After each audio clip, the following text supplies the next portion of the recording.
اے تھیوفلس، میں نے پہلا رسالہ ان سب باتوں کے بیان میں تصنیف کیا جو یسوع شروع میں کرتا اور سکھاتا رہا اس دن تک جس میں وہ ان رسولوں کو جنہیں اس نے چنا تھا روح القدس کے وسیلہ سے حکم دے کر اوپر اٹھایا گیا۔ اس نے دکھ سہنے کے بعد بہت سے ثبوتوں سے اپنے آپ کو ان پر ظاہر کیا۔ چنانچہ وہ 40 دن تک انہیں نظر آتا اور خدا کی بادشاہی کی باتیں کہتا رہا اور ان سے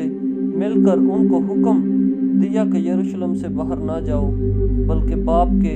اس وعدہ کے پورا ہونے کے منتظر رہو جس کا ذکر تم مجھ سے سن چکے ہو، کیونکہ یوحنا نے تو پانی سے بپتسمہ دیا مگر تم تھوڑے دنوں کے بعد روح القدس سے بپتسمہ پاؤ گے۔ پس انہوں نے جمع ہو کر اس سے یہ پوچھا کہ اے خداوند، کیا تو اسی وقت اسرائیل کو بادشاہی پھر عطا کرے گا؟ اس نے ان سے کہا، ان وقتوں اور میعادوں کا جاننا جنہیں باپ نے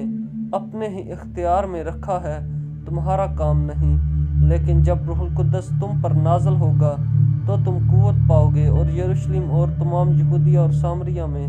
بلکہ زمین کی انتہا تک میرے گواہ ہوگے۔ یہ کہہ کر وہ ان کے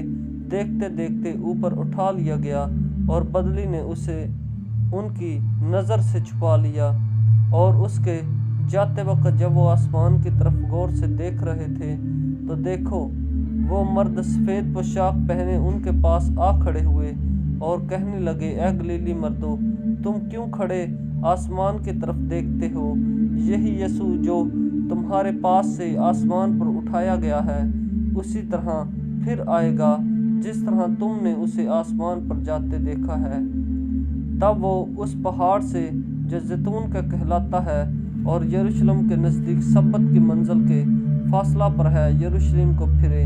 اور جب اس میں داخل ہوئے تو اس نے بالاخانہ پر چڑھے جس میں وہ یعنی پطرس اور یوحنا اور یعقوب اور اندریاس اور فلپس اور توما